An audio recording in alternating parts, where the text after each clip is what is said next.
Welcome to A Conversation with History. I'm Harry Kreisler of the Institute of International Studies. Our guest today is Mark Leonard, who is the Executive Director of the European Council on Foreign Relations. His new book is What Does China Think? Mark, welcome to Berkeley. Thanks for having me here.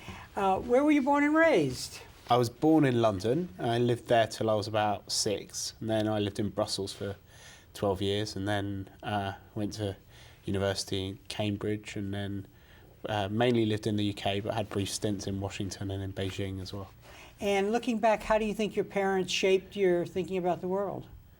Well, my mother's family were German Jews who escaped to France during the war. My mother was born in a convent on the Spanish border, and her family spread out across several different European countries. She has to speak French to her brother, German to her sister, and her mother came and lived with us when I was very young. So, I mean, through their lesson, I kind of learnt about the importance of European unity and having an alternative to Europe's turbulent history in the early 20th and 19th centuries, and also the importance of learning and of family and of memory. So I got that from my mother's side of the family. My father's history was a bit more ordered, and I mean he was evacuated in World War II. But I suppose my parents were both shaped very much by the Second World War, so that's an important. So in a way, shaped by the failures of Europe, which led to World War II. Absolutely, yeah. Well, not just World War II. I mean, my grandfather on my father's side fought in World War I, and so that was one important lesson. And I think the other is just that on both sides of the family, they've been very committed to social action. My father was a Labour politician, and before I was born, was a member of Parliament. So that, I suppose, was an important. And was there a lot of discussion about politics and international affairs around the dinner table? That was the main topic of discussion. My mother's a professor of literature, but she has strong views on these issues. So it was a very international, very cosmopolitan upbringing, and very political. Did you go on the campaign trail with your father as a young person? No, I was not born when he was serving politician. I mean, he lost his seat a year before I was born. But I remember active debates about the Labour Party when I was young, and Europe was always part of it. I mean, partly because we were living in Brussels. My father was the Economist's European editor when I was a young child. He wrote books on the European Union. So, and we had lots of people coming through our house who were political figures who were involved in the European Union. So that was it's an important part of my upbringing. What did you major in? You said you went to Cambridge. What did you major in there? First philosophy, and then social and political sciences, including international relations, social theory, political philosophy. And anyone there in particular influence you, either your fellow students or faculty? Well, the head of our faculty when I was doing social and political sciences was Tony Giddens, who is a great sociologist. So I was very taken. I mean, he introduced me to a lot of social theory, so that was a big influence. And then I also, I mean, the international relations courses I drew a lot from as well. And so did you go directly from university to the policy analyst world, or what did you do after you completed your education? I briefly went to The Economist as a trainee journalist there, and then I joined a new Labour think tank called Demos, where I ran the European programme, but also got very involved in debates about Britishness and British identity, and I wrote a report on rebranding Britain, which is credited with starting a big campaign around Cool Britannia, because the Labour government picked it up, and I was sort of involved in that for a few years. I get in your early years, through the university, the emergence of the European community must have been a powerful force on your thinking that added on to the experiences that your parents brought to the table. Yeah, well, that's right. I mean, 5 years after we went to Brussels, the Single European Act was signed, and so I remember vividly the creation of the single market. And then, just as I was finishing my high school, the Maastricht Treaty was signed, and we had to learn that by heart. And then I had a year working in the British Parliament as a research assistant to a Labour member of Parliament, and watched the Maastricht Treaty go through the British Parliament, and there were big, very active debates around that. So it was quite an important part of my. You're now the executive director of the Council, the European Council on Foreign Relations. What is that, and what does it bring to the table? It's an attempt to create the first pan-European think tank. So at the moment there are think tanks which work in national capitals, and there are some that work in Brussels, which are closely related to the EU institutions but don't have that much resonance in national capitals. And what we decided to do is to create a pan-European organisation because we feel that Europe has got a huge potential to play an active role in the world, brings a lot to the table, but relentlessly underperforms, partly because most national countries have got a national strategic culture, if they have one at all, rather than a European one. So people look at the world through the prism of their national foreign policies. And if you're Britain or France or Germany, there's a limit to how much impact you can have on the world if it's simply through your national policy. Whereas if you can look at things through for a European perspective and pool some of the resources that Europeans collectively have in terms of their market, the biggest single market in the world, the biggest aid budgets in the world, but even their military and diplomatic tools, you could have much more impact. So we've got an organisation that works on 3 levels. On one level, it's a council which is chaired by the former German Foreign Minister Joschka Fischer, the former Finnish President Martti Ahtisaari, and Mabel van Oranje from the Open Society Institute. And there are about 80 former presidents, prime ministers, foreign ministers, and public intellectuals. Then we got a think tank which is currently spread around 5 offices in different European countries. We're going to open 2 more. And then finally, an attempt to try and become more part of the national conversation in different countries to foster this strategic culture. So we do syndicated columns and a lot of media work in different countries. And this agenda has come late in a way as the European Union has evolved, because I guess foreign policy for the EU as a whole is, as you suggested, a hard nut to crack. Well, I think it's the next phase. I mean, the first phase of the European Union was about dealing with the internal problems which had split it up, which largely by creating a market within the European Union. So they started with coal and steel, and then they spread more widely, and in the end they built a single market and then a single currency. But the focus was very much on the internal dynamics within the European Union. But now it's been a huge success. The European Union has expanded from 6 to 27 member states. So the next challenge is looking outwards, and is maybe more difficult because foreign policy is more central to national sovereignty than economic policy is. But I think that's where the European Union is really going to add value in an interdependent world. And there is also a new kind of energy and dynamism in Europe at the moment, which we hope to take advantage of. Mm-hmm. Your earlier book was called Why Europe Will Run the 21st Century. I assume the answer was a yes. And why is that so? Well, the core argument is that the European Union is probably the most important political innovation since the development of the nation state 500 years ago. And that as we enter a more interdependent world, this European model of trying to deal with the problems of interdependence through law, finding ways of solving problems of collective action avoiding the use of violence, not building up regional balances of power, but instead creating a massive legal community, the biggest single market in the world, solutions to dealing with climate change, with organised crime, that model is something which is both going to become more and more important within Europe, and the European Union will carry on growing. It's already grown to 27 countries. I argue that the Eurosphere could eventually cover the whole continent, up to 2 billion people. But equally, it is inspiring other parts of the world to develop their own regional communities, whether it's the African Union, Mercosur, the East Asian community, so that by the end of this century, we could see a world where you have a group of regional unions, multilateral organisations on a global level inspired by the European model, like the World Trade Organization and the International Criminal Court.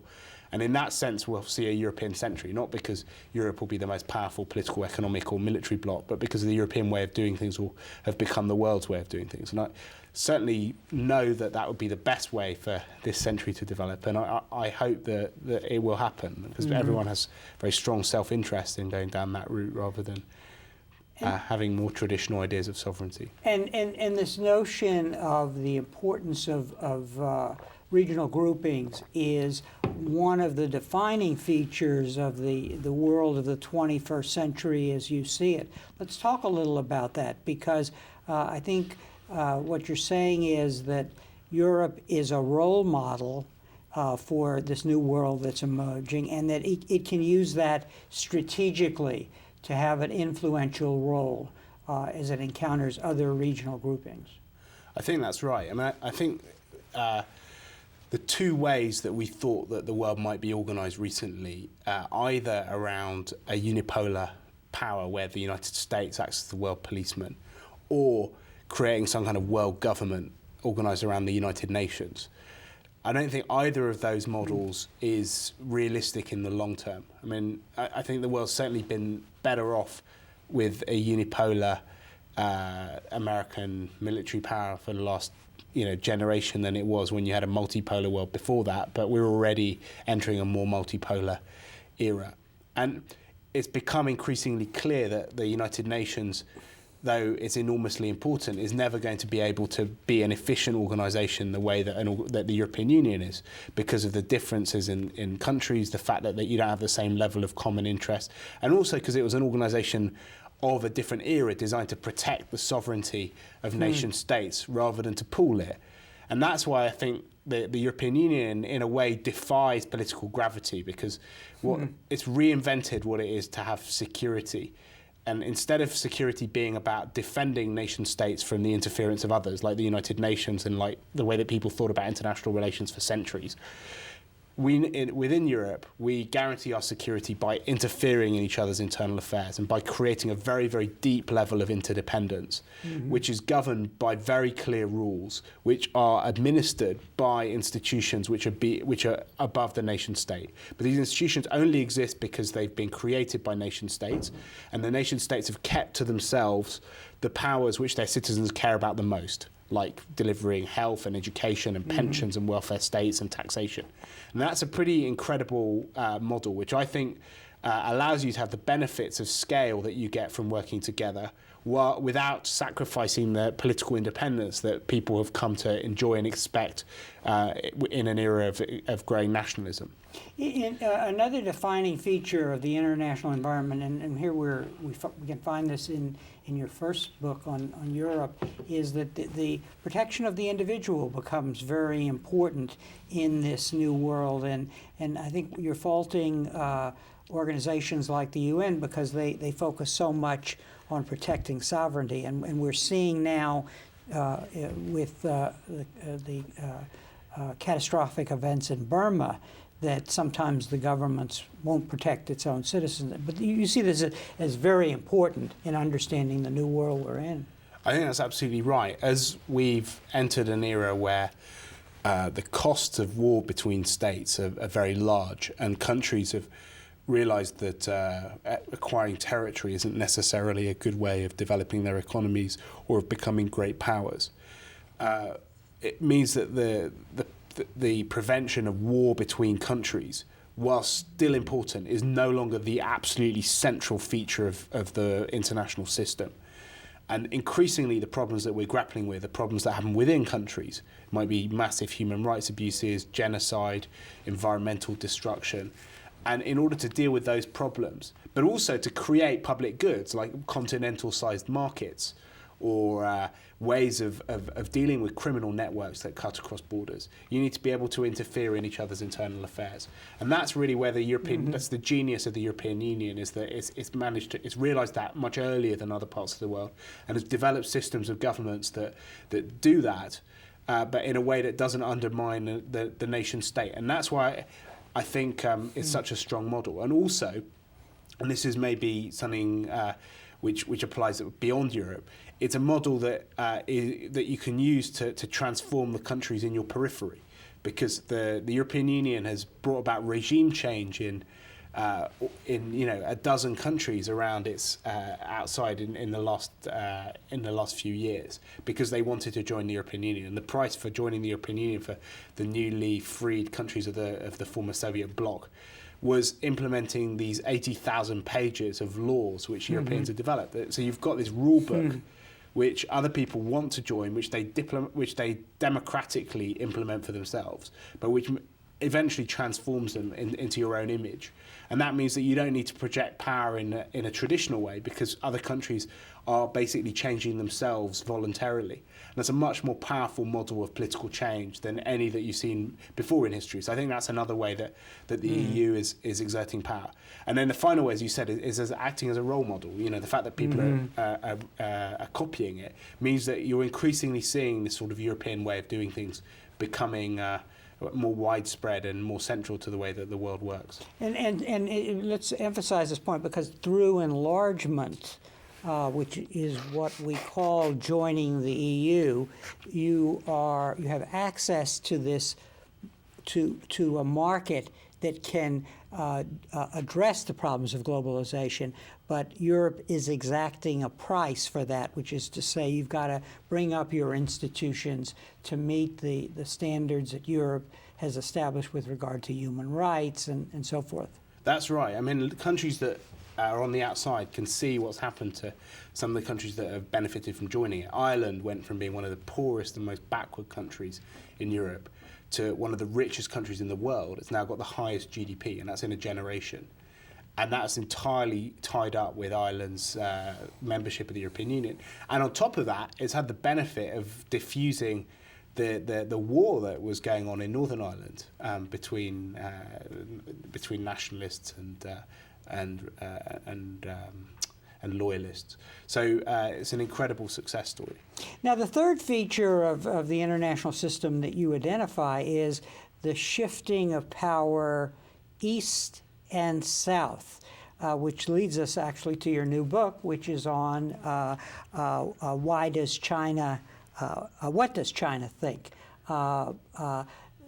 Talk a little about that shift in power and why Europe is positioned to deal with it. Is it because of what you've already said, that regional groupings are emerging, and very powerful regional groupings, and Europe will be better situated to engage them?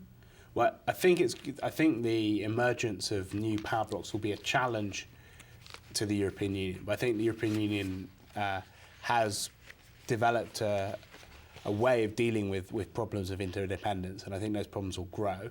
And I also think there are moves towards regional integration in Asia, which are very different from the European model at the moment, but could maybe become more compatible with the European one. So, but I think it is. In the initial phase is going to be a major challenge, because what you're having is not just a massive shift in political, economic and military power from west to east, but also overlaid with that there is an ideological shift in power going on, because and this is the kind of thesis of my new book, that within China at the moment, there is what they call a liberation of thought, an intellectual awakening, and an attempt to think about the world on Chinese terms. And they've assimilated and absorbed lots of ideas from the rest of the world over the last 30 years or so. But now they're increasingly projecting it back and developing a Chinese model. Now, that's going to be a pretty big challenge, both to the United States, but also to the European Union. And I think if we're going to come to terms with it, the starting point has to be to look at not just at what China does, which has been a big focus in the last few years, China's economy, at its political moves, at its military modernization, but at what China thinks, so that we can understand what these ideas are, which will be promoted on the back of this growth of economic and military power. But before we talk about the ideas, which we'll focus on in a second, I think it's important because you do a very nice job of as a student of international relations, of explaining how important China as a country has become. And you very nicely give us a lot of statistics. 1 in 5 of the world's population are in China. China has doubled the world's workforce. Almost half of the world's clothes and shoes were made in China. Produces more computers than anywhere else in the world. It's gobbling up 40% of the world's cement, 40% of its coal, 30% of its steel, 12% of its energy. It's doubling the cost of energy, and it's cutting in half the price of computers, and on and on. I mean, would you just comment on us? I mean, because as a student of international relations, I mean, that's quite something when so much is going on in one country in such a short period of time. I mean, you're right, there are a number of statistics in there, but the reason I cite them is actually to explain why, in a way, we've missed the real story. Because we're so mesmerised by these statistics, which are just, it is it's such a shock to the way that we've thought about the world, that we've maybe failed to ask a deeper question, which is, what's going on behind this shift in power and the emergence of a Chinese giant. And I think in a way that's more interesting. I mean, I think for the last generation, we have been affected by those statistics. Our gas prices have gone up, our computer prices have gone down. Our mortgages are tied in with what China's doing, and on lots of global problems now, there's a Chinese dimension, from climate change to what we do about Darfur to what we do in Burma. There is a massive Chinese dimension on all of those things. But I think in the future, even more important than what China does could be what China thinks. I think we need to start thinking about China not just as a bloc with political power, but as a powerhouse of ideas, which is challenging our way of thinking about the world.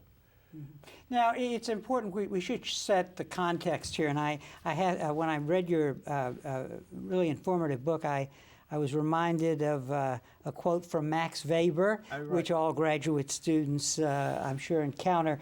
Weber wrote, "Not ideas, but material and ideal interests directly govern men's conduct. Yet very frequently the world images that have been created by ideas, like a switchman, have determined the tracks along which action has been pushed by the dynamic of interest." And that's you would agree with that, I think. And you're really saying, okay, we have to look at the internal debates within China on democracy, on the economy, and on its role in the world. That's absolutely right. I'm not arguing that they're fixed. I mean, I think these debates will develop as China becomes more powerful and its choices grow on the back of its material power. But I think it does nevertheless provide a really interesting window into where the country's going. And I think it's wrong of international relations scholars in particular to be blind to these sorts of issues. I mean, if you look at some kind of the more purist realists, they'll argue that none of this matters, that all that matters is interests, and that China will behave like any great power as it becomes more powerful. And I think there's obviously an element of truth in that, but equally I think one learns a lot about where China is going to go from the thoughts of its more imaginative intellectuals, partly because these intellectuals do play an important part in China's political system, because you don't have any political parties, you don't have free debate in the way that we have here.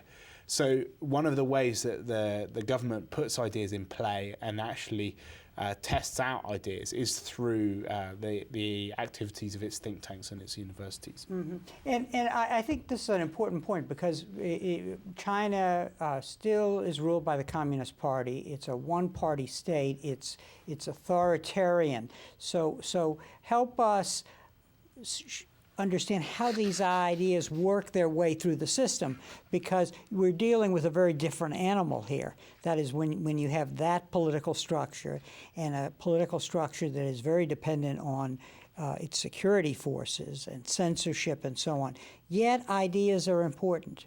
Yeah, I mean, there's some absolutely brilliant scholars of China's leadership, and it's something which is, there is a massive industry of Kremlinology which has developed over the years, which is looking at these sorts of things. And I can't claim to be a expert on exactly how ideas work their way through the system. But what I have noticed in the years that I've been studying China is that you can spot some of the big shifts in policy within these ideological debates beforehand. And my Chinese friends will argue about to what extent it's the ideas in the think tanks and the universities which cause shifts in government policy, or to what extent it's people within the regime who will go to their friends in the think tanks and the universities and plant ideas in their head. But either way, I think the intellectual debate is important because it's part of how ideas get put in play. And there is a very porous relationship between the big think tanks in China, the big universities and government departments. And increasingly, as the government changes the way that it makes policy, they are becoming not just part of some kind of abstract debate, but actually part of the policy-making process. If you look at the creation of the last 5-year plan, the 11th 5-year plan, there were over 100 studies that fed into that plan, which were conducted by universities and think tanks. So almost all of the intellectual class within China will have been involved in some way in the development of this 5-year plan. One of the ways that this process works is what you call the zebra story, when you're talking about the change in thinking about the economy. Tell us that story and what it means for the way China moves from one set of ideas to another. Sure. There's a famous economist in China called Zheng Weiying, who was one of the first people to develop the theory of dual track pricing. He uses this story as a metaphor for the way that Chinese economy was transformed. And he tells a story about a village where all the chores were done by horses.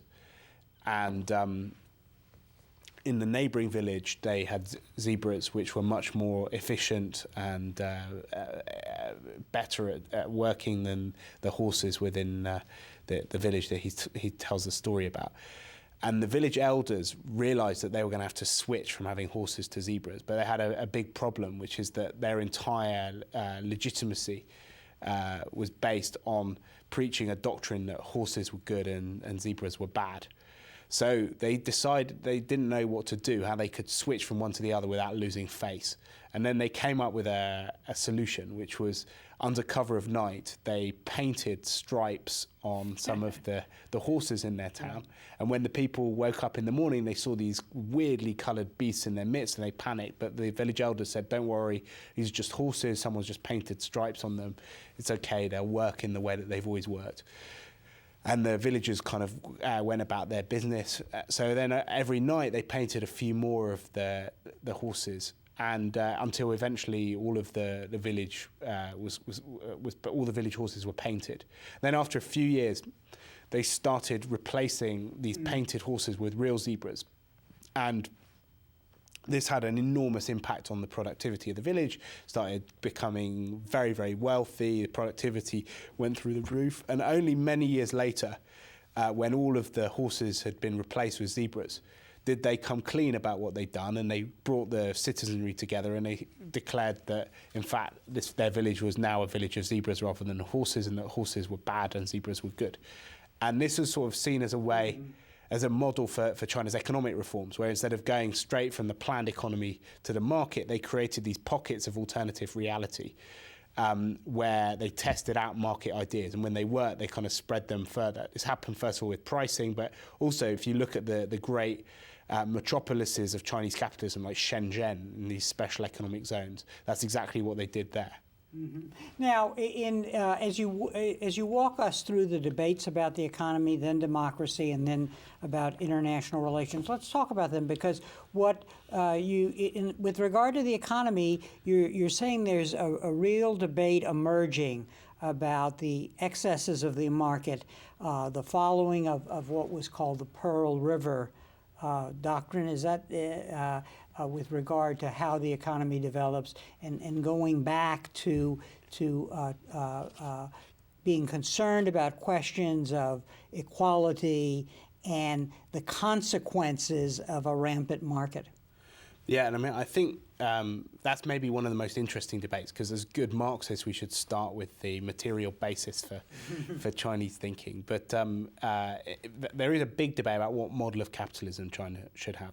In the 80s, the debate was whether China should have capitalism or not, and the reformers were all on one side, and the conservatives were all in favour of sticking with a planned economy. Then after 1989, there was a divide that opened in the reformist camp. So the old style opponents of the market are pretty much completely marginalized. They don't have a voice in Chinese society anymore.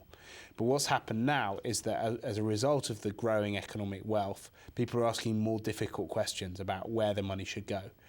And what's maybe surprising to people who haven't been to China and spent time there is how this nominally communist country has gone from being one of the most equal countries in the world to one of the most unequal countries in the world. How there is no welfare state in China.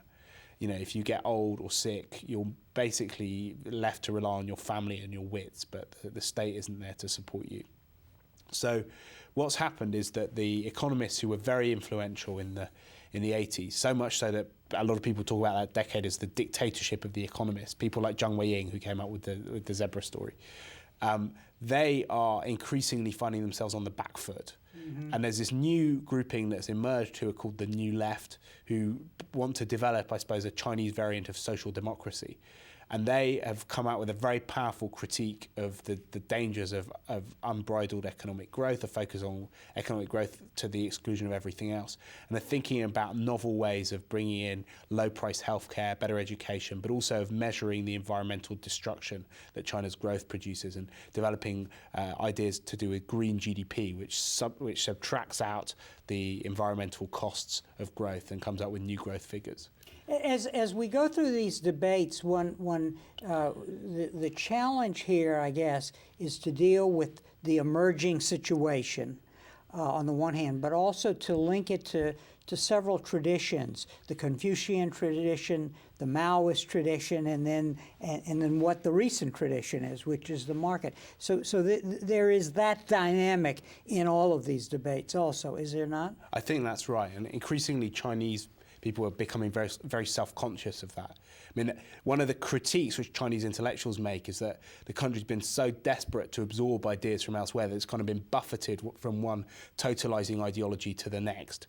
And they say that what happened after China rejected the sort of Marxist, Leninist, Maoist doctrines 30 years ago with opening and reform is that simply went from one cult worship to another, and the new cult is the United States of America, neoliberal economics, and that has become a doctrine, a dominant ideology.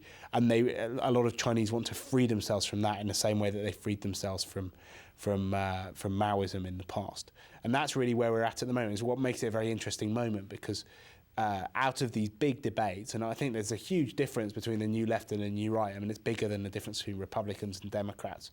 There is a new kind of philosophy emerging, and a new doctrine of capitalism, a kind of state capitalism, which I think could have implications beyond China as a model. Before we talk about the international relations, let's talk about the debate about democracy, Sure. Because what you're finding is coming up with solutions that see the need for democracy, but in the context of the one-party state. I think that's right. I mean, it's analogous to what's happened in economics. So in the 1980s, in the political realm, pretty much everybody supported a move towards Western-inspired liberal democracy. There might have been arguments about whether a presidential system based on the US would be better or a parliamentary system based on the UK, but the direction of travel was pretty clear. Now it's much more complex. So it's partly a result of Tiananmen and the fact that a lot of people end up in prison and in exile, and it was no longer acceptable to talk about political reform in the way that you could in the 80s. But it's also partly just because China's been incredibly successful without liberal democracy. And that's meant that there are still some people who believe in elections, and there's one famous political scientist called Yu Ping, who I write a lot about in the book, who's pioneered the study of all sorts of political experiments at a local level in villages, in townships, and also within the Communist Party. But increasingly, him and people like him are being challenged and maybe even overshadowed by a new group of Chinese intellectuals who think that elections are a massive distraction, that they won't deal with any of the problems facing China at the moment, and that what you need instead is to move towards what they call consultative rule of law. They want the rule of law to be important, and they want the rule of law rather than the rule by man, as they say. But equally, they want the state to find ways of putting itself in touch with public opinion without going to the trouble of having elections which might result in them losing power. So they're looking at ways of using focus groups, opinion polls, and even sort of massive public consultation, so they know what's going on, they can predict what the public wants and preempt public opinion. And I call that the development of a new kind of deliberative dictatorship, a kind of Darwinian dictatorship that's able to stay abreast of public opinion and preempt it. Yeah, as you walk us through these trends, changes, I guess we should say, in thinking, one is reminded of that American philosopher Frank Sinatra saying, "I did it my way." So what you're saying that's very important here is that in these debates, China is coming up with its own solutions that reflect both the changing context and Chinese ways of doing things. I think that's right. I mean, I don't think there is yet a China model, but what you have out of these big debates is some themes which are crystallizing. And I think there's a sort of golden thread which ties it all together, which is going to be a Chinese way. Mm-hmm. Now let's talk a little about international relations, and I do recommend your book because it has very great clarity and really lays all of this out. But I did want to touch on the major themes, and that is China's very different way of viewing the world and defining its relation to globalization. Talk about that. I think one of the striking things about China is that the central topic which all international relations scholars are obsessed with is this idea of what they call CNP, comprehensive national power. And I think it's interesting for two reasons. First of all, because it shows that even in an era of globalization and interdependence, there is a very unashamed focus on national power. And secondly, the idea that it should be comprehensive. And you know, they're a think tank. Every single think tank's developed its own index for measuring CNP. And the Chinese Academy of Social Sciences one has got 64 different indicators which they track. Mm-hmm. And it's a mix of conventional metrics of power, economic power, military spending, but they're also trying to track some softer ideas like the cultural attraction of different countries. So I think that's the basic idea. But what is maybe even more interesting is the way that they're trying to advance that agenda. And they're taking a series of ideas which advanced Western scholars of international relations have developed to explain the decline of the nation state, and then they're turning them on their head and using them to actually enhance the power of the nation state, which is very, very surprising, but quite interesting. And I mean, there are three in particular that I single out in the book: soft power, multilateral integration, and asymmetric warfare. So talk about soft power. In other words, they see soft power as very important, but in a different way, in the sense that there's a much greater concern about respecting the autonomy and integrity of the lesser power. That's right. I mean, I think many Westerners maybe misunderstand what Joseph Nye meant when he coined the term soft power, but they think about it as about Hollywood and Coca-Cola and Levi's and the decline of the nation state. Whereas in China, soft power is seen very much in terms of making the rules for the international system. So there's a military scholar I quote called Yang Yi who talks about how the United States has captured the moral high ground in international relations, which allows it to decide what's responsible and what's irresponsible behavior. And he calls this like a strategic siege around China. And they want to break out of this strategic siege. I mean, Robert Zoellick used this phrase about China becoming a responsible stakeholder, and in a way that kind of sums up all that annoys them, because the idea is that it's up to Robert Zoellick or his successors in the State Department to decide whether China's being responsible or not. And when China spends a tiny fraction of what the United States spends on defence spending, it's told it's being irresponsible. Donald Rumsfeld asks, what do you need to spend all that money from? Who are you trying to fight? Whereas they think that they should be the ones setting the rules.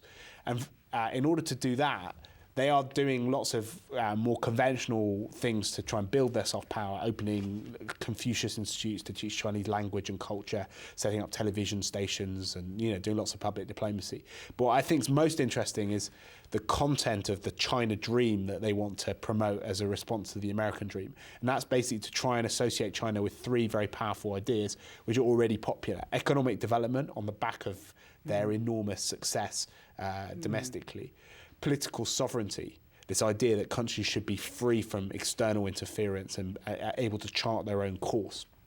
And finally, the idea of international law, which comes out very strongly if you look at what China's doing with multilateralism as a way of both projecting its own power but also constraining other powers.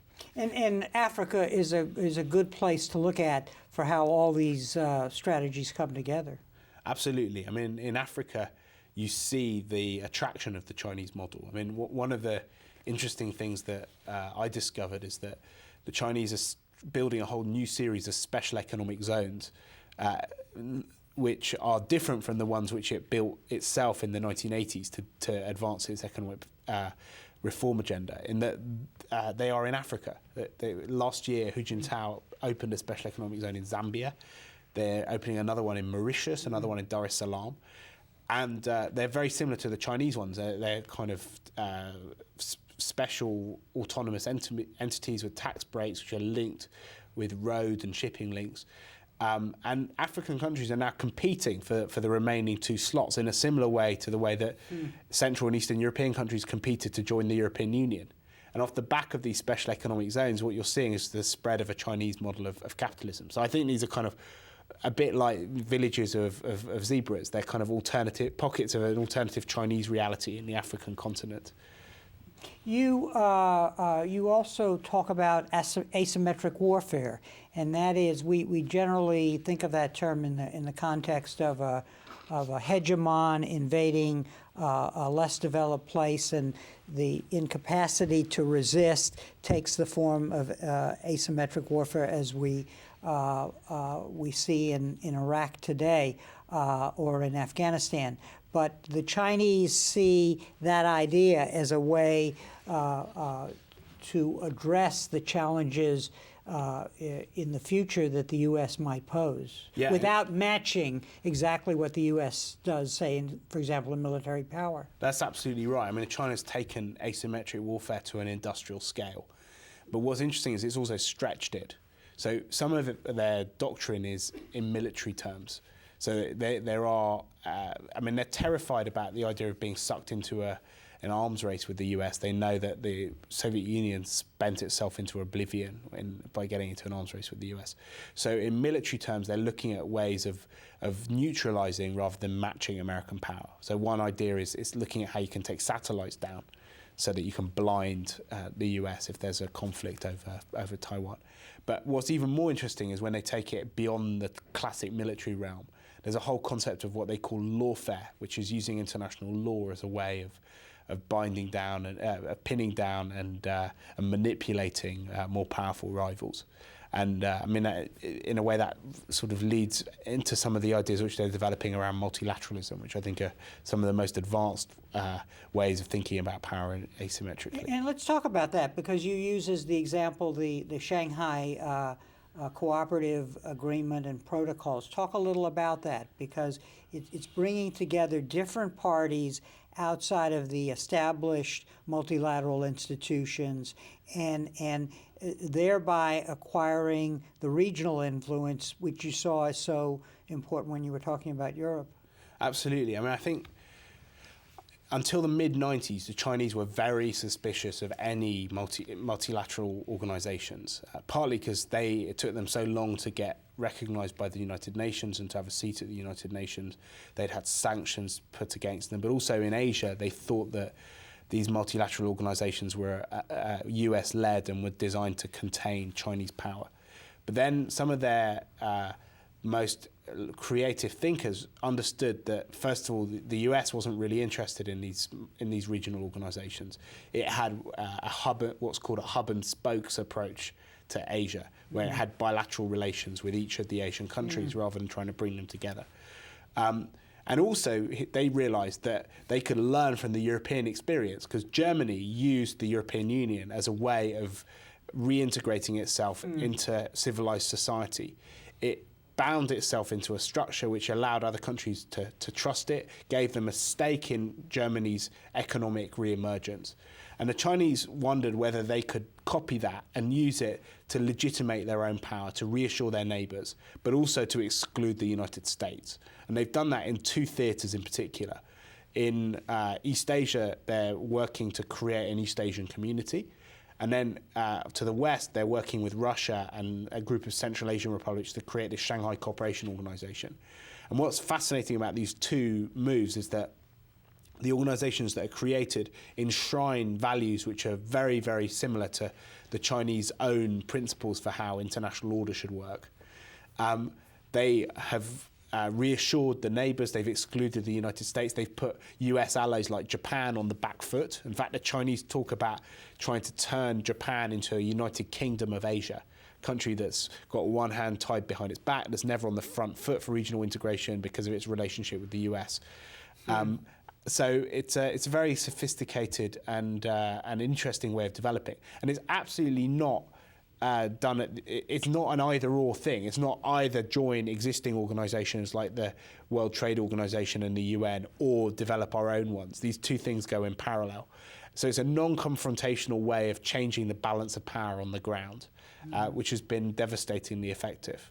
So it is what you're suggesting here is that this debate about ideas on all of these issues and definitely in international relations is having an impact as it draws on the best qualities in Chinese culture and links it to China's newfound power. So you're talking about a subtle, nuanced approach to its neighbors, to the world, that is maximizing its power as it develops over time. You quote Deng Xiaoping as saying, "Hide brightness, nourish obscurity, bide our time, and build our capabilities." Well, I think what's happening over time is that there is a Chinese model that's emerging from all of these debates, and I think the golden thread that links them is a quest for control. I mean, the context for China's rise has been what Tom Friedman called the flat world.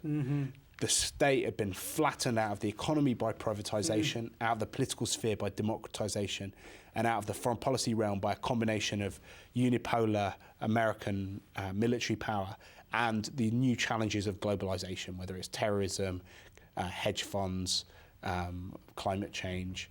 And what China is saying is, we're not going to accept the flat world. We don't want to be flattened by this. We want to have access to all the benefits of globalization, but on our own terms. And that's why these three debates, I think, are very interesting, because what you're seeing is a new model of capitalism, a new model of political organization, and a new model of world order, which are the building blocks of an alternative Chinese way of dealing with globalization. And I call that combination China's walled world, not because China's trying to wall itself off from the rest of the world, but it is trying to create a non-flat world where you do have autonomy as nation states and where you're not just subject to the whims of global capital and American foreign policy. How you say, I think the only test, though, ultimately for China is, does it serve China's interests? So what this set of images for how to deal with the world are enhancing China's power in the world.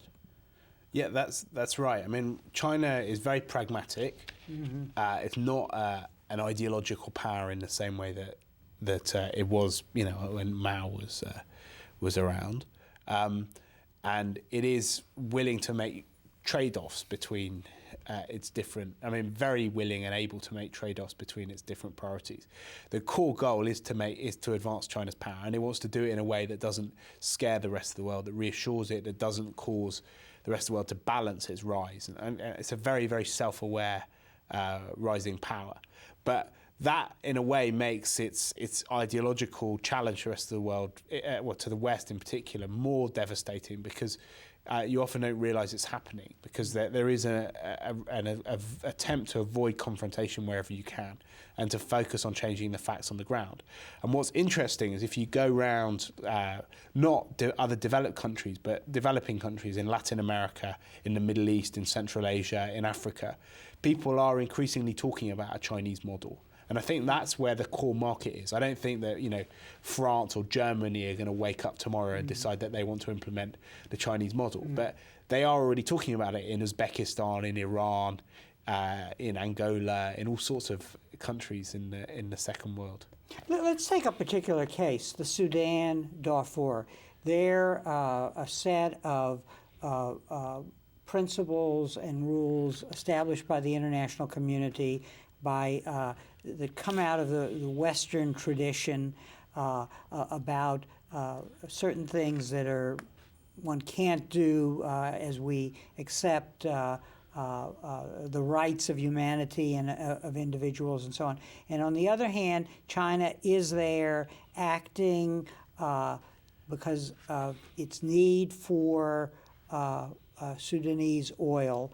So what you're getting is a place where they want to be on both sides of the equation, and they're adapting to the situation in that way, not totally supportive absolutely of the Sudan on the one hand, not dismissing the Western concern about you. How does this play out? I mean, in other words, because at a certain point there is a challenge to the way the West sees certain issues.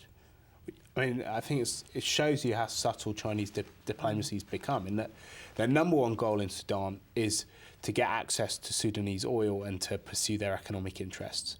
So they're going to pursue that whatever happens. Now, around that, they have certain preferences for how things get done. They believe that it's wrong for the West to interfere in other countries' internal affairs, to tell them what to do, which is why for a long period of time they protected Sudan from resolutions at the United Nations, from too much pressure in terms of sanctions and other things which went through the United Nations. And they did that partly because that's how they think the world should run, and partly because that's part of their offer to Sudan, which makes them more attractive as a partner to Sudan. Same time, they don't want to be seen as a champion for every kind of genocidal regime in the world, and they don't want to overly damage their relationship with the West. So what they've done is just enough when it looked like this was going to become a major issue which would have very negative consequences for their relationship with the United States or with Europe, or something which might jeopardize the Olympics, they shifted tactically just enough in order to be seen to be on the right side of the equation. And so they have put pressure on the government to do things to lessen the international concern about its behaviour. They were willing, when they were presidents of the Security Council, to put through a motion on giving authorization to a peacekeeping force in Sudan. But it's a very finely calibrated move. And you're seeing similar things happening in Burma, in Zimbabwe and other parts of the world. They don't want to sacrifice their interests. They do want to protect these countries. But if they have to make a choice between their relationship with the United States and their relationship with an impoverished African country that could embarrass them, they won't necessarily always side with the impoverished African country totally. What are the lessons that you would like American foreign policy makers to learn from your book and the insights it offers? I think the first thing is really that we need to start understanding much more clearly what kind of country China is going to become. Because I think there's been an assumption, certainly at the level of political elites in many Western countries, that as China became richer, it would become more like us. That there is essentially a single development path for different countries, leading countries inevitably towards liberal democracy. It was just a question of sitting it out, and they would eventually liberalise. And I think that what I've found through my work is that the opposite seems to be happening. As China becomes richer and more self-confident, it's becoming less like us, and it's charting an alternative path. And so how you deal with that has certain implications. I mean, I still think that the broad parameters of the US policy towards China, of engaging China, of trying to bind it into international society, trying to turn it into a more responsible stakeholder, that has to be the right approach. But the way that you do it, I think, has to be calibrated so that you're responding to what China itself is doing. And I think you'll be much better able to do that if you understand the way that Chinese are thinking about multilateralism, about soft power, about other sorts of models. I think another challenge to American policymakers is to see that their economic model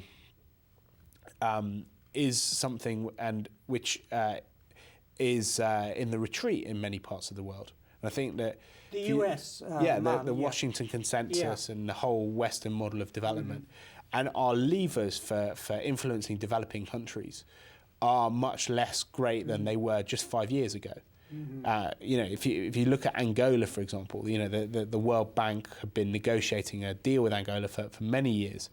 And just before they were about to sign it, the Angolan government told them that they weren't interested anymore because they got a loan from China with much less stringent conditions. So I think we need to rethink how we do development, how we think about the whole idea of leverage and conditionality.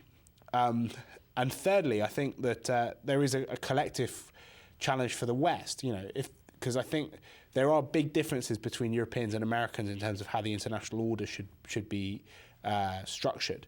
But we do share a basic conception of a liberal order, which is kind of under attack. And a lot of the things which happened in the 1990s, like this move towards protecting individual rights, the whole idea of the responsibility to protect people from genocide, those things are on the back foot at the moment. They're in remission, partly because China's becoming more self-confident. So I think we need to rethink how we go about organising ourselves in the United Nations, in other bodies, to defend these notions, these very young, but I think incredibly progressive notions which emerged in the 90s, but which are now already under attack.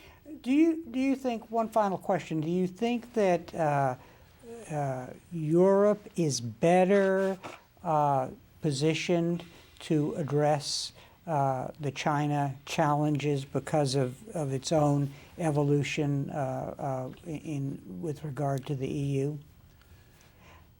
Well, I'm not sure if it's better positioned. I think it definitely has something to add. I mean, I think Europeans need to shift how they think about China, because until very recently, European countries have had trade policies towards China and investment policies towards China, but they've thought much less about China as a central constituent part of the international system, and the need to try and engage China to make China more responsible in terms of its behaviour in the third world on global issues like climate change, and that has to be a big shift to use our leverage more effectively. The US obviously has a much more complex relationship because of the security dimension, but that potentially also gives it more levers when it's thinking about how China develops. But I think maybe the bigger challenge is for Europeans and Americans to start talking about China, because China is becoming an absolutely central part of the global furniture. And we haven't traditionally been very good at talking about it. We talked a lot about Russia in the past, but Europeans and Americans don't work together in Asia, and they haven't had joined up policies on it. Well, on that note, I think it's fair to say a good place to start is for people to read your book, What Does China Think? So I want to thank you very much, Mark, for being here and joining us today. Thank you. And thank you very much for joining us for this conversation with history.